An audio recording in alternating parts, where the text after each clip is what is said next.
This video is made possible by the following sponsors. Make sure to check out their products as well as the rest of my gear in the description below. Hey guys, Jimmy here and welcome back to iRacing for another video. Today we are back at the Nordschleife for the latest installment in whatever the hell we are calling this series of videos, driving what will probably be the most difficult car that I've taken around the greenhouse so far, the NASCAR Chevy SS Cup Car. You're probably thinking to yourself right now, Jimmy, you drove the X2010 around here, how can this be more difficult when it's nowhere near as fast? Let me reel off some specs for you. The one thing that I like about this car is that it's got a V8 engine in the front producing about 850 brake horsepower, which is lots. Aside from that though, this car weighs 1,500 kilograms or 3,300 pounds for you guys across the pond, and has a solid rear axle, which basically means we have very little movement at the rear, making this car very nervous around pretty much any corner you throw it at. The brakes as well are nowhere near adequate enough for this sort of vehicle, meaning that you go very fast in a straight line, you try to brake into a corner, all the weight throws you forward, you then get out of the corner, you try to get on the throttle and the rear axle says no, you're going to spin. That's pretty much going to be our entire lap around here today. But that's how it fares on paper. Let's see how it fares on track. And I can tell you already that this is probably going to be one of the more unique laps that I've driven around here. Well, here we are then inside the Gen 6 Cup Car, just at the end of the lap at the moment. Outlap was pretty hairy, as you can probably imagine. You might notice we have a different livery and the track looks a bit different because unfortunately, as I was recording the introduction, iRacing went down for maintenance, so I'm now having to use the test drive function, so the track state isn't where I want it to be, but it's still drivable, so we're going to go ahead. Anyway, first gear, and away we go. I'm using the Sonoma setup around here today, with a couple of little tweaks, because I'm pretty sure it works fairly well around here so far. But anyway, you're already seeing what the main characteristic of this car is, which is this ultimate cosmic power going to the rear wheels and me struggling with oversteer. But anyway, softly onto our flying lap. I say softly, go for the last corner nice and slow into there. This is as slow as we have to go, and here we go then. Hot lap begins now. Struggling for traction in first, try second, still struggling for traction. Go down in first gear into the left hand, a big understeer through there, not ideal, but unfortunately this is what this lap is going to be like. Second gear now, you see I'm balancing the throttle as the car dances through hats and back. Come on now. Now up into third gear before going back down to second. I can get away with not using the clutch for the downshifts on this, but I find every now and then I want to make sure the gear goes in, I use heel and toe. So first gear through here, so careful to try and avoid that. Second gear for a second, and then back down to first. Now we get to open it up a little bit. Bit of a straight line, but even this little kink up here is enough to upset the car. You'll see what I mean when we go over it, this little crest. Car wobbles now for fluke flats. We brake down to second gear after the jump, turn it in, aim for the curbs. The car's sliding all the time. Up to third gear now, we can unleash those 850 horses which are being restrained by the circuit, sliding all the time. Up to fourth gear, and we have to brake about here for this left-hander. Down to third gear, the rear end is going to try and escape us. It was actually fairly tame through there, which is nice. Down to first gear then for this downhill right-hander, long right-hander. This has to be so soft on the exit because already the car trying to slide. That just solid rear axle, not our friend as we go over a crest there. Somehow managed to keep it pointing in a straight line. I'm trying to stay on the throttle as long as I can, but it's just scary to do so through the compression. Down to second gear, aim for this little bit of road here, nice. And then down to first gear. Now it's just about getting our line right. You might think I'm going really slowly, but this is as fast as I can go in this car. It's so tricky to to put into words just how lethargic this thing is. It's just everything that makes NASCAR interesting. It's big, it's loud, it doesn't do anything particularly well. It's fun, I'll give it that, but not particularly fast. Down to first gear then. Again, these big curves around here, just because how the car sits, these curves are quite scary. They're scary in any car, frankly, but you tap these and it will really throw the car off. Even it being 1,500 kilograms, the curve will move it like it's nothing. So just trying to get our line right around here. Don't want to be on the throttle while turning at all, really. The car will try and spin. Now for miss hit miss. You might remember this was 320 kilometers an hour in the X2010. It's about 100 miles an hour through there, 160 in this.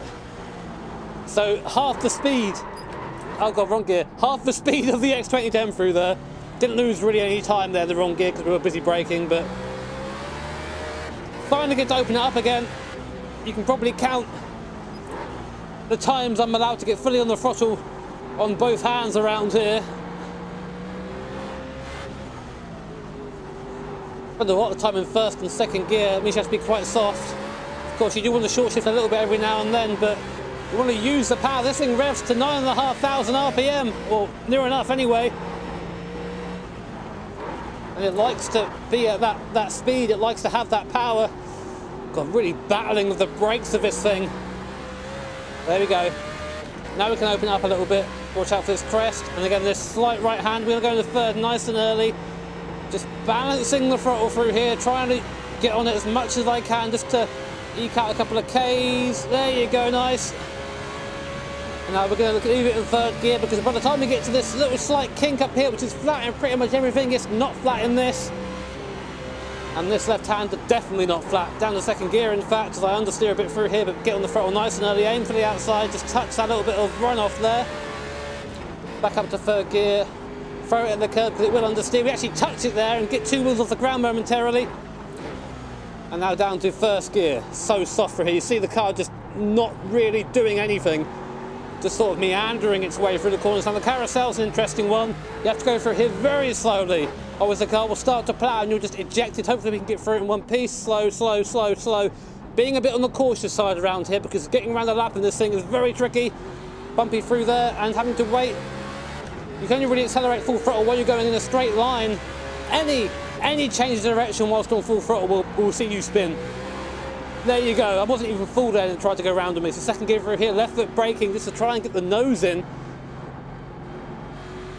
Soft enough. Second gear through here. Can go down to first if you want, but I think second's okay. Just run it through. Then use that mighty V8 in front to pull you out the corner, even at low RPM. Oh no! Oh no! Slidey! Nearly lost it there, but just shows you getting offline. You have to be almost millimetrically perfect around here, and I cannot do that. It's not in my talent, unfortunately. I'm sure people can go around here a lot faster than I can go around here, but this is more of a showcase of just how insane it would be to drive one of these cars around here. Imagine this in real life. I don't want to, actually. Down the first gear. It might seem like we're going very slow through there, but we're doing about 100 miles an hour all the way through there. Maybe a bit less. Oh, kick there. Trying to use a low RPM just to get the car rolling, and then we go straight to second. There you go, nice. This bit's very tricky in this car because of all the elevation changes, all the little kinks and all the little bumps. The car hates all of them. This car likes flat roads, it likes ovals. Doesn't like this. Even the road courses this thing goes to. Don't really have that much elevation. Well, Sonoma does actually a little bit. Third gear through here, just going to be on the brakes. Watch out for this curb and the curb on the right. Touch those things that will launch you either side. See the car slide through there. Up to third gear, then a little bit of throttle before going back down to second again.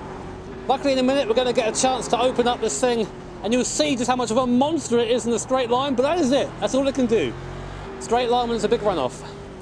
Down the first gear for the second carousel. Oh my, it's quite a lot of work driving this car. Again, the heel and toe is completely optional, but I find it helps me get into gear, so if you miss a gear in this thing, it's usually catastrophic, so I don't want to do that. So second gear through here, patient, patient, patient, patient, car sliding still, patient, still sliding, and now we nail it on the exit, and the rear end struggles for traction. You can hear it bouncing around now, but what's that speedo down there? I'll let you have a look at it. 320 k's coming up, which is 200 miles an hour. There it is. We're going to hit the limiter oh so slightly before going under the bridge. I actually like this setup. We get right to the top of the rev range. Hit it for a second there. Small lift round here. And now we brake. Very long braking zone through here, as you can imagine. Back on the throttle and then down to second gear and then down to first. It might seem pedestrian, but that's pretty much as hard as you can throw it in there without locking up. And the last corner. I wonder what it's going to be. Try and get it straight. Take second gear.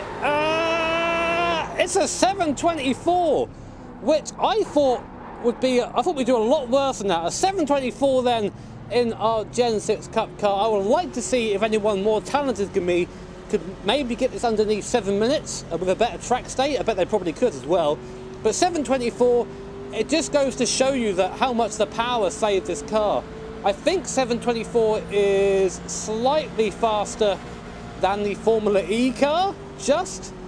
But think about that. A V8 with 850 horsepower that weighs more than the sun can only just be a Formula E car, which is completely battery powered. They are polar opposites. But guys, anyway, I hope you enjoyed watching this. It was fun to drive, albeit quite difficult. If you did enjoy it, hit the like button. If you really enjoyed it, hit subscribe to be notified of future videos. Take care, guys. Have an awesome day. See you all next time.